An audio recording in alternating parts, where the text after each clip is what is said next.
Welcome back, listeners, to another episode of Susan Lopresti Wellness, Mind, Body, and Soul, the podcast where we explore the highs, the lows, and everything in between when it comes to a woman's life, her health, and all aspects of navigating the midlife landscape.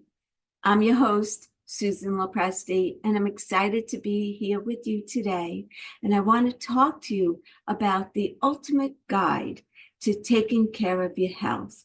So welcome, everyone. And I have so much to share with you today. And I'm just going to jump right in. So health has many different definitions.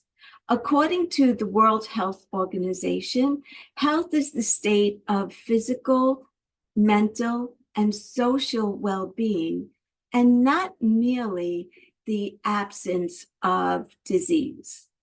And then the Merriam-Webster, on the other hand, states that health is the condition of a being sound in body, mind, and spirit. The meanings are pretty similar. And what I find interesting is that when we discuss health, we typically only refer to the physical aspects of our health. And because of this, the ultimate guide to take charge of your health, we're going to cover all aspects of health. So who's with me on that? Among the most important discoveries that you will make in your life is finding your purpose. That is the first and foremost thing that I want to talk to you about today. Perhaps some of you have already discovered your purpose, while others are still trying to figure it out and define theirs. Having a clear purpose leads to clear value. This is important because having a purpose guides your life, and it helps you to apply the correct processes and actions to reach your goals. Purpose will be unique for everyone, right? What is perfect for you as a purpose will be totally off base for someone else. So don't follow other people. You need to trust your intuition. Here are some questions that you may come up with when you reflect upon your life purpose. Who am I? Where do I belong in this universe? Where do I fit in? When do I feel the ultimate fulfillment in my life? What is it that I'm doing when I truly feel fulfilled? And try using this equation for purpose. And this was developed by Richard Leder. And that is gifts plus passions plus your values equal your purpose. So by defining your gifts, your passions, and your values, your purpose will become crystal clear to you. After identifying your purpose, the next most important aspect of wellness is learning mindfulness. And this is really key. We're all living in a state engrossed in obsessive thoughts about something that just happened, or fretting about the future or the past, and it's normal. I'm not saying that it's not normal, but what I am saying is that it's not healthy. We all have the ability to practice mindfulness, but like any skill, it takes practice. And that's why we call meditation a practice, because you don't just meditate one day and achieve all of your life's goals and get yourself into complete alignment with who you are. It's through practice on a daily basis, whether it's 3 minutes a day or 5 minutes a day or an hour a day, whatever it is for you. So I want to give you a definition of mindfulness. Mindfulness is the basic human ability to be fully present, aware of where we are and what we're doing. With practice, mindfulness will allow us to avoid becoming overly reactive or overwhelmed by what's going on around us. Now, let me ask you something. Are you ever doing something, but you're thinking about something else? Let's say you're making a pot of coffee in the morning. You're making the pot of coffee, but yet you're thinking about all the things that you want to accomplish for the day. So you're putting scoops of coffee, but you can't remember how many scoops of coffee did I just add? And you need to dump that coffee back into the canister and start over again. That's the complete opposite of mindfulness. So when you're making coffee in the morning, your mind should be on the practice of making that coffee. 1, 2, 3, 4 cups to 4 cups of water, if that's the way you like your coffee. That's just one example, right? So guess what? Both science and experience demonstrate the positive benefits for our health, our happiness, our work, and our relationships if we stay in the moment. The ultimate guide with mindfulness is to be present in that very moment.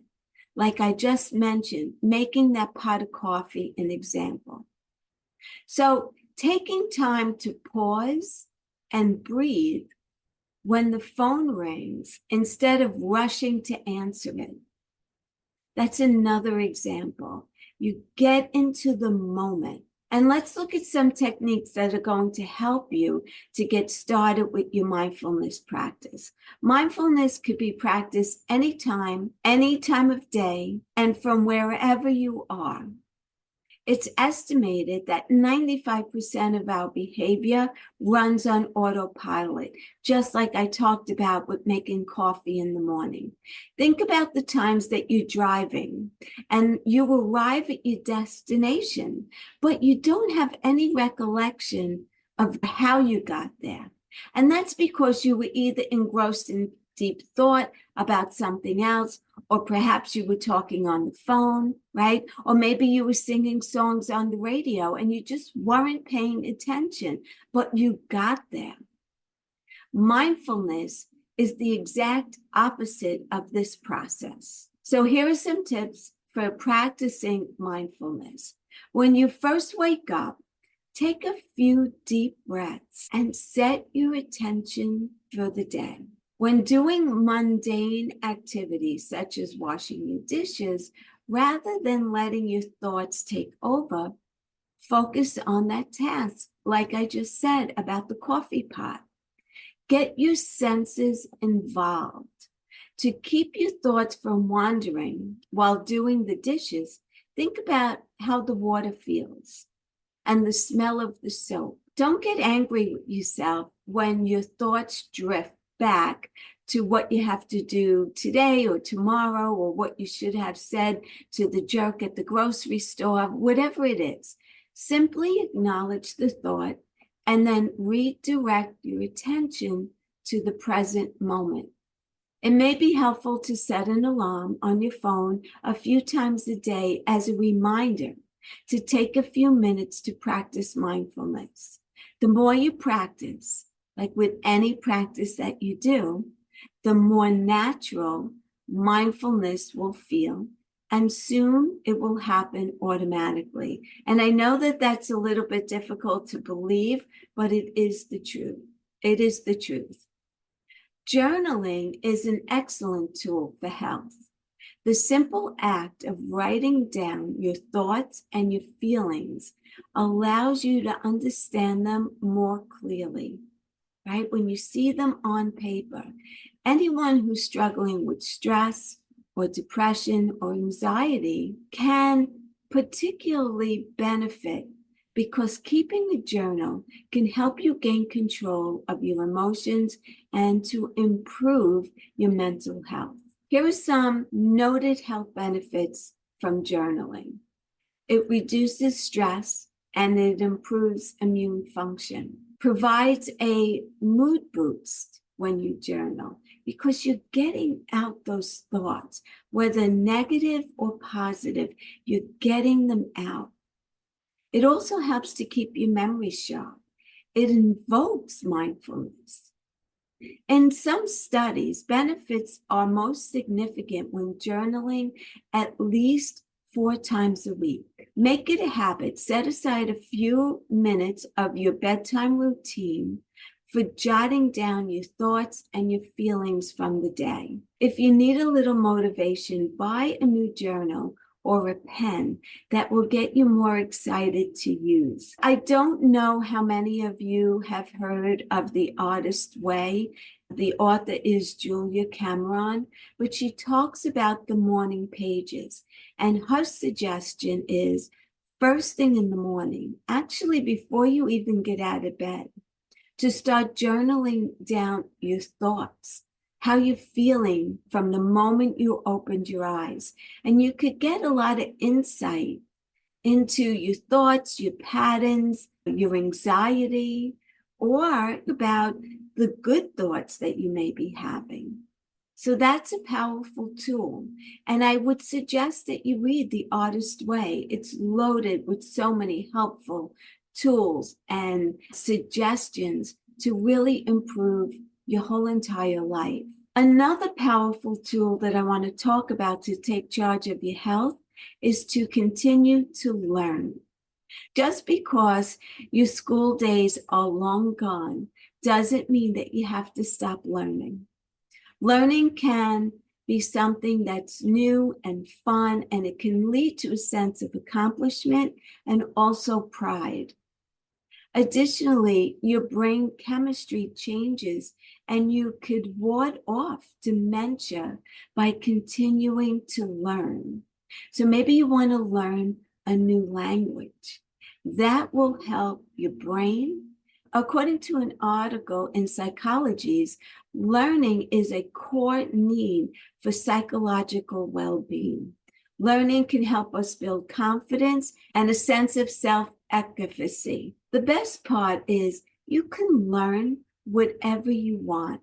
Try learning, like I said, a new language, and then reward yourself with a trip where the language is native. Learn a new hobby, painting, gardening, cycling, you name it, you can learn it. Another option is to join a class or a local class at your library. Check out sites like Skillshare.com where you can learn something new digitally if it's not available in your area. Optimal health is about nourishing your mind, your body, and your soul. Finding balance is vital to cultivate your mind, body, and soul connections. Yoga is a great physical way to strengthen these connections. The practice of yoga teaches mindfulness through using the breath and helps you to be more in tune with your body. Other ways to achieve a healthy mind, body, soul connection include merely doing things that you love. We get so wrapped up in the tasks that we have to complete throughout the day that we forget to schedule time for ourselves. Doing things you love gives you the opportunity to get in touch with your soul. Taking part in nature is a must. Being in nature aligns you with something bigger than yourself, surrounds you by life, and ignites all of your senses. Then let's talk about being fit. You didn't expect to take a class about your health and me not discuss fitness, right? So fitness doesn't have to mean getting to the gym 5 days a week. You do want to challenge yourself, but there are many ways to achieve this. Does anyone currently take part in a physical activity that you enjoy? For most healthy adults, the Department of Health and Human Services recommends getting at least 150 minutes of moderate aerobic activity or 75 minutes of vigorous aerobic activity a week, and strength training exercises for all major muscle groups at least 2 times a week. Brisk walking, swimming, even mowing your lawn are considered moderate aerobic exercises, while running, aerobic dancing, or more vigorous options.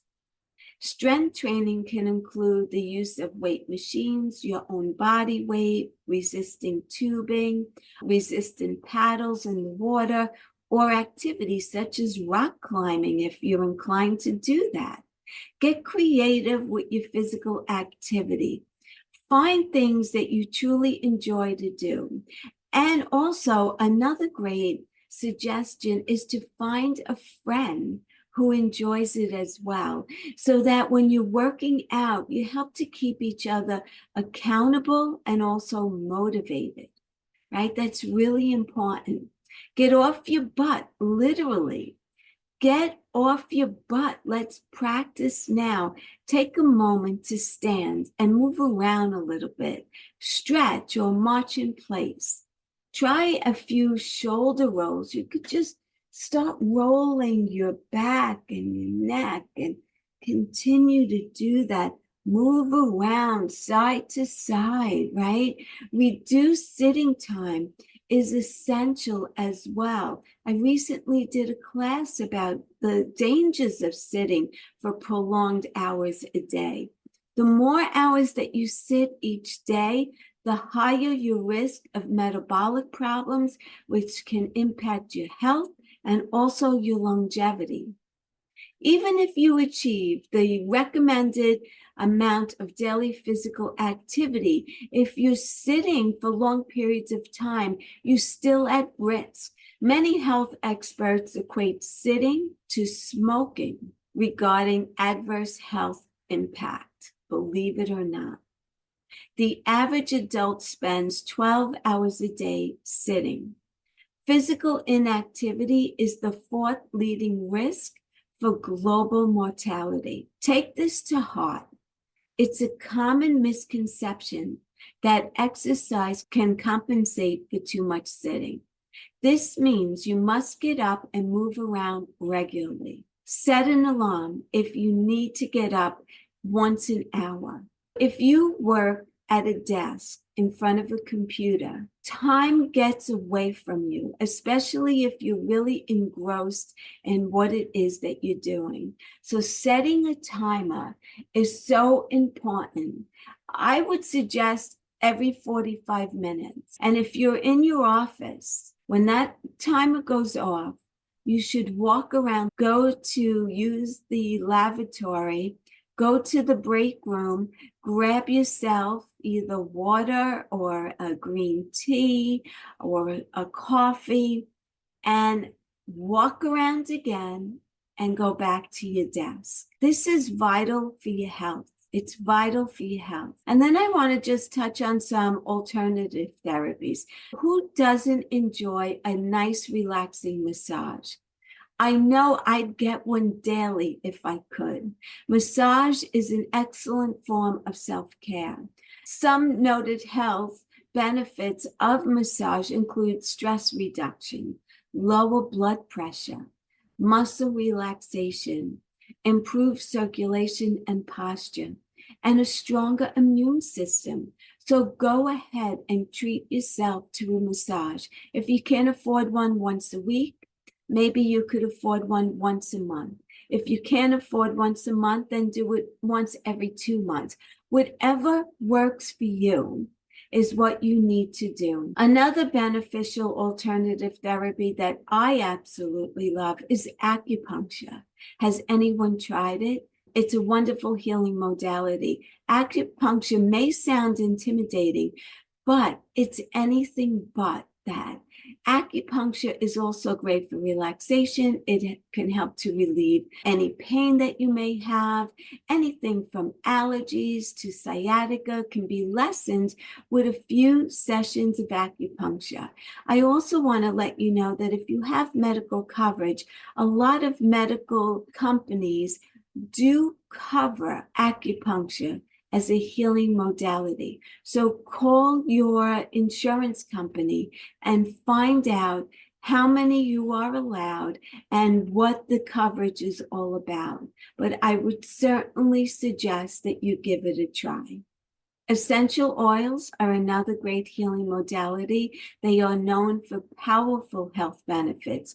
Essential oils are nothing more than concentrated plant compounds. They're the oil that's extracted from plants. First, let's talk about the different methods for using essential oils. There are three primary uses: topical, aromatic, and ingestion. For topical use, you never want to apply the pure oil to your skin. You always want to dilute the essential oil with a carrier oil. That could be coconut oil, almond oils, those are popular. You could also use any vegetable or nut oil. Whatever that you have handy will work for you. The general rule of thumb is 3 drops of essential oil to a teaspoon of carrier oil. This technique is ideal for compresses, also baths and massages. Aromatic applications are used to inhale essential oils, right? And they're vapors. So a few drops can be added to an aromatherapy diffuser on a cotton ball. You could put it just on your cotton ball and just inhale it from the cotton ball, or in a spray bottle with water. That will also work. Be very careful with the ingestion of essential oils. Not all oils are safe for ingestion, and pure oils need to be diluted. Carefully read the label of your essential oils for the indication of safe usage. They're all different. So make sure that whatever brand you're buying from, you go to their website or you call them and you get instructions if instructions did not come with the oil. Now we can talk about a few popular types of oils and their benefits. Lavender oil is among the most commonly used and most studied. The subtle floral scent is known to help aid relaxation and sleep. This is a wonderful oil if you struggle with anxiety as well. Additionally, breathing it in has been found to alleviate headaches, while the use of the oil topically may help reduce the itching and the swelling from bug bites as well. But again, you want to apply it with a carrier oil. Never use the oil straight on your skin. Roman chamomile is great for calming the mind as well. It's equally as useful on the skin and has been found to treat conditions like inflammation and eczema. The sweet floral scent of rose oil can be inhaled to help reduce anxiety. Its antioxidant properties have also been found to help to treat acne and to improve complexions for overall younger skin. Again, that is to be applied with a carrier oil. Frankincense is known for its astringent, digestive, antiseptic, and disinfectant properties. Grapefruit oil is said to have antifungal properties that may help to reduce harmful bacteria within. So again, you can ingest it, but you want to also use a little bit of a carrier oil with that. And again, check with the company that you purchased it from just to be doubly sure. Peppermint oil can help with headaches and also indigestion. It's wonderful for that. Basil oil has been shown to be both antiviral and anti-inflammatory, so it could work as a cold or a flu remedy as well as a muscle relaxer. And I will tell you that during COVID, a lot of people were using basil oil as well as oregano oil to keep their immune system strong, to ward off any kind of opportunity to be getting COVID. So the possibilities are truly endless. Sleep is another essential aspect of health, and this is vital. And I talk a lot about this on my podcast. So there are other episodes that I devoted strictly to sleep. So I'm just going to touch on it here today. First of all, most of us don't get enough sleep. The amount may differ for each of us, but the average person needs 7 to 9 hours a night. I generally get about 7 hours a night of sleep, and that seems to be good for me, but some people may require more, and some people may feel that they could go on 6 hours of sleep. But the general rule here is 7 to 9. So you want to try and stay within that guideline. Not only does getting enough sleep offer a host of benefits, not getting the sleep that you need increases your risk of numerous health conditions. So poor sleep is strongly linked to weight gain. You have a higher risk of type 2 diabetes, heart disease, and also stroke. So with that in mind, getting the sleep that you need offers protective benefits and allows your body and your mind to rest and replenish your energy stores, reduce stress, improve concentration and cognitive function, and helps your body to heal. Creating a bedtime routine is useful to help signal your body when it's time to begin to wind down. And here are just a few helpful tips for getting good quality sleep. First of all, you want to get to bed at the same time each night, and you want to wake up the same time each morning. Your body gets into this routine. And let's say you set your bedtime for 10 o'clock. You want to start winding down at least 45 minutes ahead of time. So let's get into the whole routine of it. So you go into bed the same time each night, and you're waking up the same time each morning. You want to sleep in a dark, quiet, comfortable environment. You don't want any kind of electronics in there.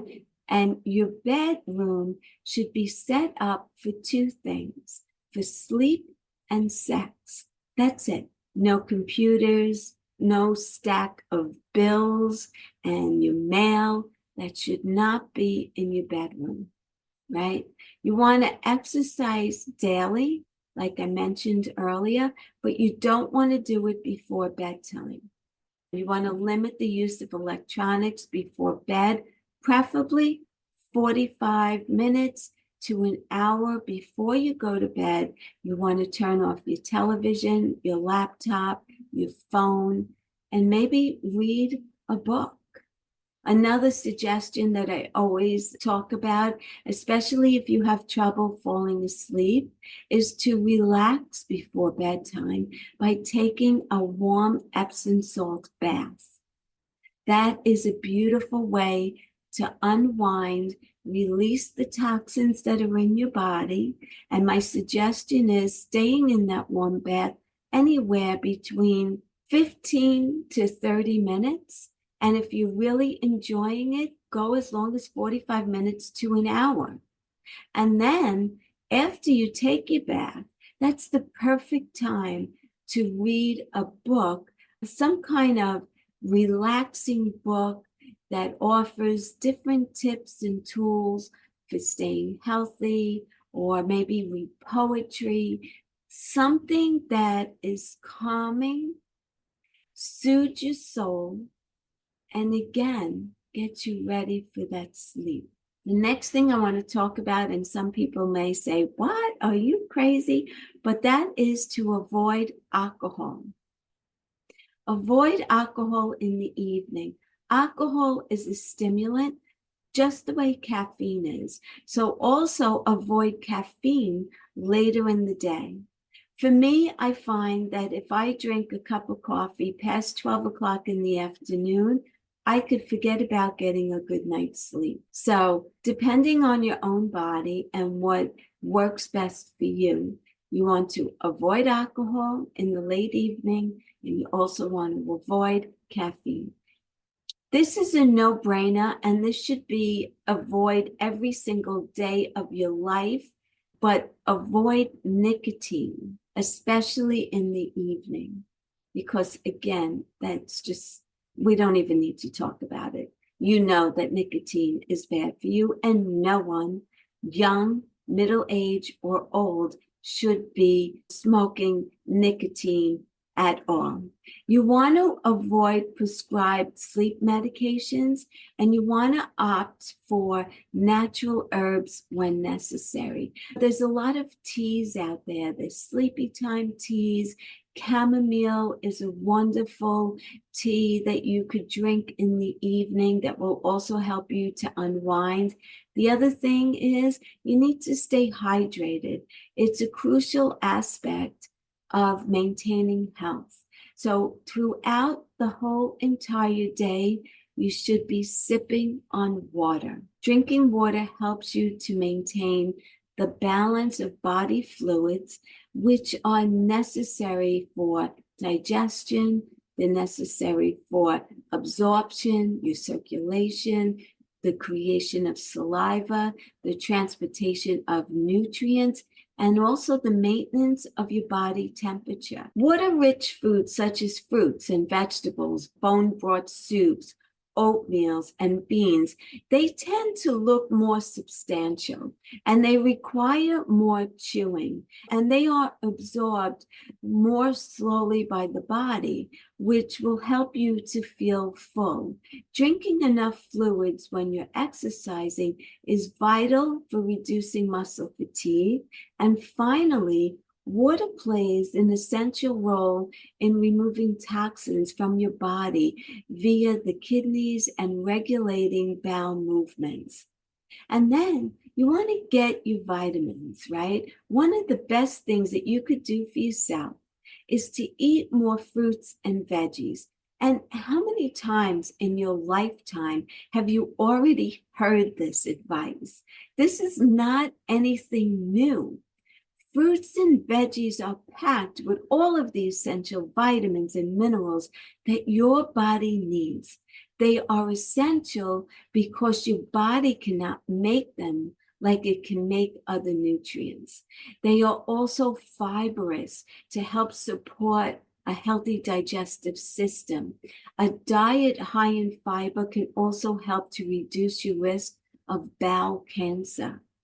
According to myplate.org, health benefits of a diet rich in fruits and veggies include a reduced risk of heart disease, including heart attack and stroke, obesity, and type 2 diabetes, protection against certain types of cancer, lower blood pressure, and reduce your risk of developing kidney stones, and help decrease bone loss. And so many women, when you hit perimenopause and menopause, begin to lose bone mass. So this is vitally important to you. Plant foods are also rich in antioxidants and phytochemicals, which offer a host of benefits for anti-aging to disease protection. And then I just want to talk about supplements. Supplements aren't intended to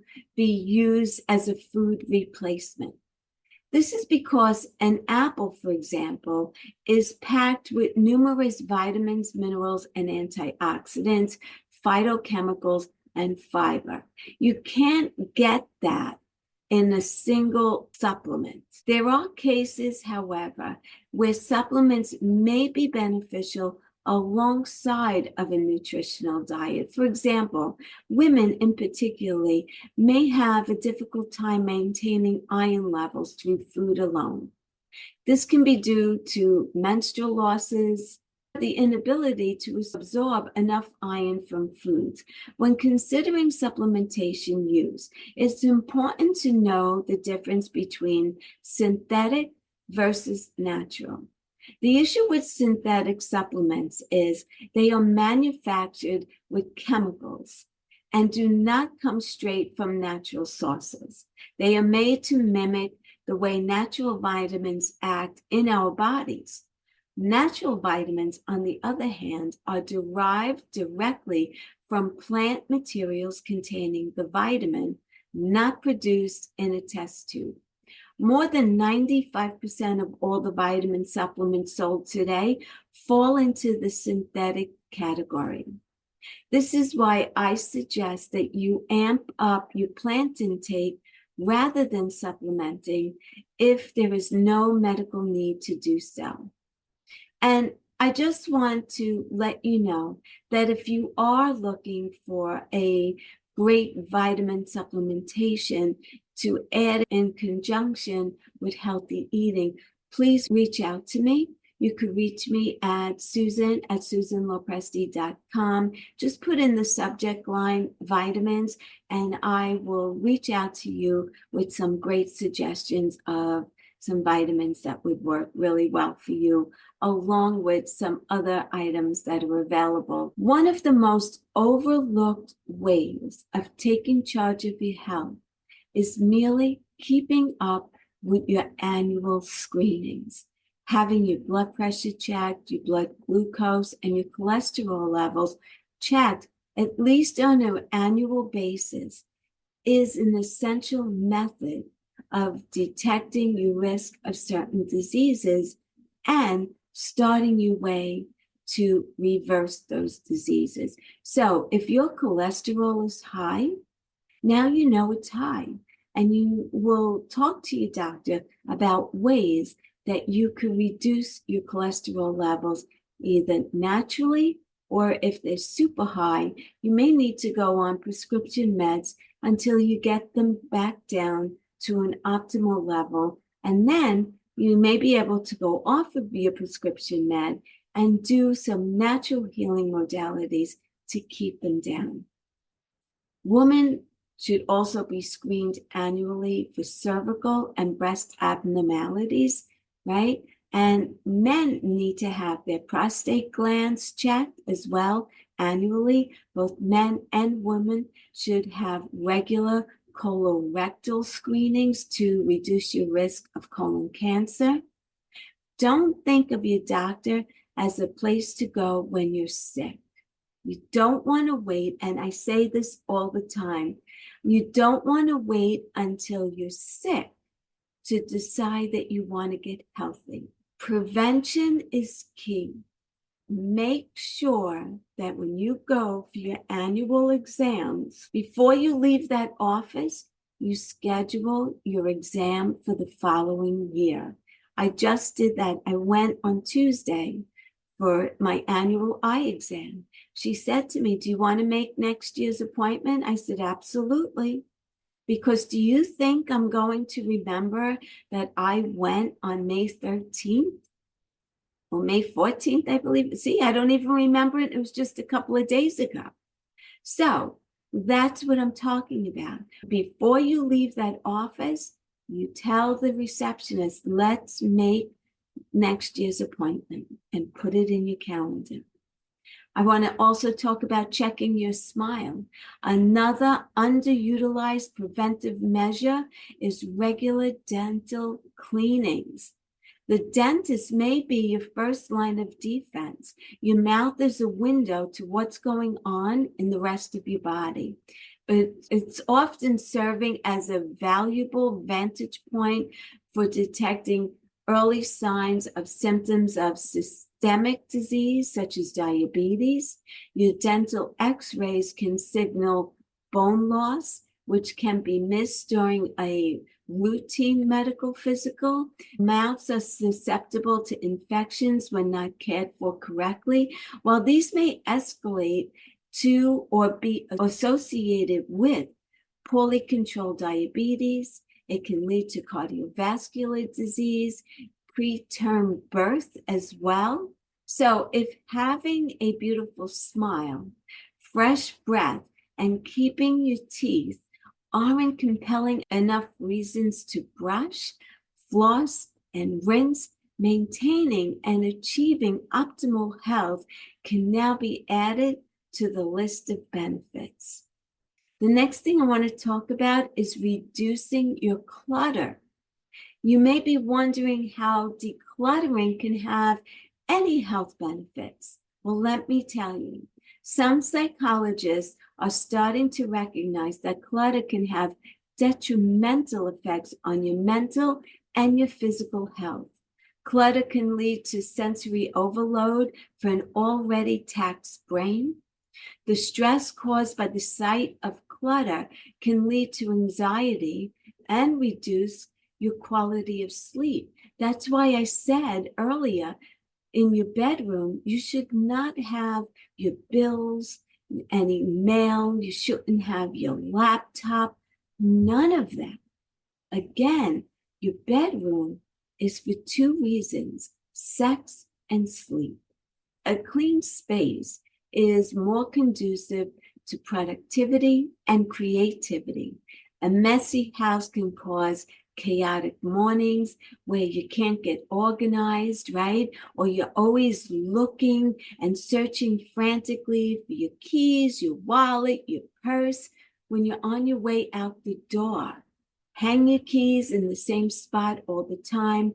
Leave your purse somewhere by the door when you're leaving, your wallet, everything should be organized. Getting rid of things that you don't need offer a variety of benefits, like lots of mail, lots of clutter, old magazines.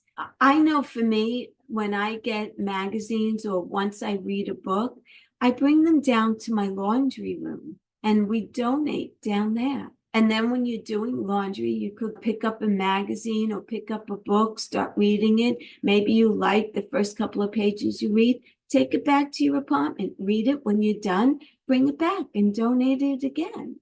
Not only will you feel lighter and more detached, but you will also pad your wallet. So if you want to sell your stuff, right? There's a lot of great apps out there. Poshmark is a great one. Mercari, eBay. These are all places where you could sell your stuff that you no longer want. And you can also pad your wallet while you're getting rid of tons of clutter. Whatever you do, don't let it overwhelm you. Take a few minutes a day and just tackle a drawer or a section of a room that you already have clutter, and just little by little either sell it or donate it or give it to your friend or your neighbor, whatever it is. But if you're not using it, if you haven't worn, let's say, an article of clothing in 2 or 3 years, the likelihood that you're ever going to wear it is 0 to none. You're not going to wear it. So give it away to someone who might. Even if, let's say, you've outgrown clothes, like you've gained 20 pounds or 10 pounds, and the size 6 doesn't fit you any longer. How many pounds would you have to lose in order to wear that size 6 again? And is it still in style? Do you even want it? Get rid of it. The next thing I want to suggest is rewind. I know that I loaded a ton of information on you today. So here's just a quick recap of everything that I discussed today. Set your purpose. Practice mindfulness. Avoid living on autopilot. Start journaling. Expand your knowledge by learning something new. Connect mind, body, and soul. Get fit. Avoid sitting for long periods of time. Treat yourself to a massage or acupressure or acupuncture. Try essential oils. Get more sleep. Stay hydrated. Eat plants. Check your supplements. Keep up with your wellness visits. See your dentist and declutter your space. If you need any help with any of these suggestions, as always, please don't hesitate to reach out to me. You could reach me at susan@susanlopresti.com. You could also go to my website, www.susanlopresti.com. From there, you could schedule a free 30-minute health assessment with me. You're not under any obligation whatsoever to continue. And within 30 minutes, you would be surprised on how much clarity and how much help I can offer you. So until the next time, Thank you again for listening. Please be sure to subscribe to my channel so next time that I deliver another episode, you will be notified and you can jump right on and learn more ways to stay healthy and just enjoy this wonderful time in your life. Again, thank you for listening. Have a great day, and I'll see you here again soon.